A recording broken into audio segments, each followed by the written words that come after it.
মুসা নবী একদিন আল্লাহর কাছে কয়, আল্লাহ ফেরাউনে তো জ্বালান জ্বালায়, তুমি কি ফেরাউনকে গজব দিয়া ধ্বংস করতে পারো না?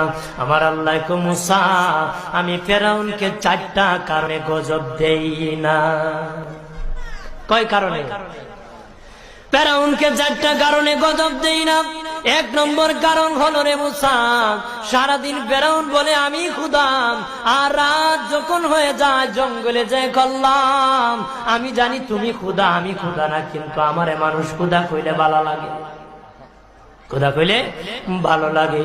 প্রভু, তাই তুমি বিরক্ত হইয়া আমার উপর গজব দিও না।